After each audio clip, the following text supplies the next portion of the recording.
should question some of this. In fact, when you go inside the time, it says, are the Bible stories true? Now, if white folks are questioning this, brothers and sisters, we equally should question this ourselves. Is that right? So we want to look at these Bible stories. We want to look at the chronology of the Bible. We're going to look at the creation story. We're going to look at the Adam and Eve story. We're going to look at Cain and Abel, Noah, the flood, Abraham, all of this, Isaac, Jacob, Moses. We're going to look at these patriarchs because they stand on African knowledge. They stand on the foundation of African spiritual concepts. And when we open up the book where it says, let there be light, and God said, let there be light, according to Genesis 1 and 3, you notice they always give us a sketch. I mean, we got hypnotized by a little sketch of white folks' God.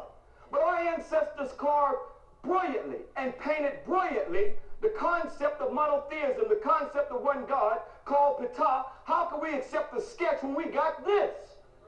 Well, they still can't figure out how we painted on the monuments and temples and carved for thousands of years, brothers and sisters. Ptah, an anthropomorphic concept of God, is jet black. Why? Because the key carbon for life in the universe is what color?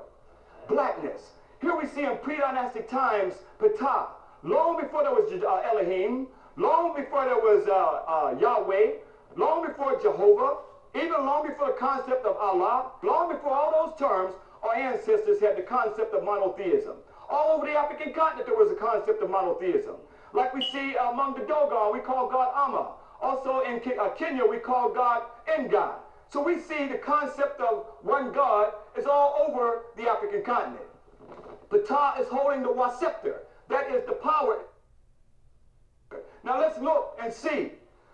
There were also creation stories in other parts of Kemet, like in Upper Kemet and Ta-Nehisi, called Nubia today. Here you see the god Khnum fashioning man on the potter's wheel out of clay. So here we see people just came and picked, like scavengers, different concepts. But yet when we go in the Bible and it says, so look at this now, but according to Jeremiah, chapter 18, verse 1 and 6, but now, O Lord, thou art the Father, and we are the clay, and thou the potter, and we are the work of thy hand. But wait a minute, that was carved thousands of years ago in stone in Kemet, long before it ended up in Jeremiah, brothers and sisters. In fact, here you see that this stone was found by Shabaka. It was the stone of his ancestor, Shabaka of the 25th dynasty. This was the stellar stone of Ptah and the creation of the universe, known as the Zep-Tepi, the first time of creation, also known as the Memphite theology story. Here this is Ptah out in the universe. And on the stone it says that I came forth from among the plants which I created, and I created all things which creep and crawl. Doesn't that sound like a familiar account? Goes on to say, then by the powers of principles, light and air and the powers of principles, heavens and earth were brought into being.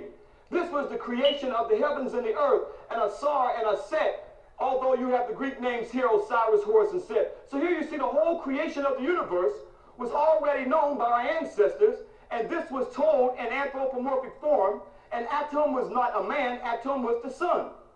In fact, the universe was the heavens Nut, represented as an African goddess. Why an African goddess represented the universe? Because her body operates on the same principle as the micro-universe of the woman. This was known as air, earth, fire, and water, and also the heavens Nut, air, Shu, and the earth was called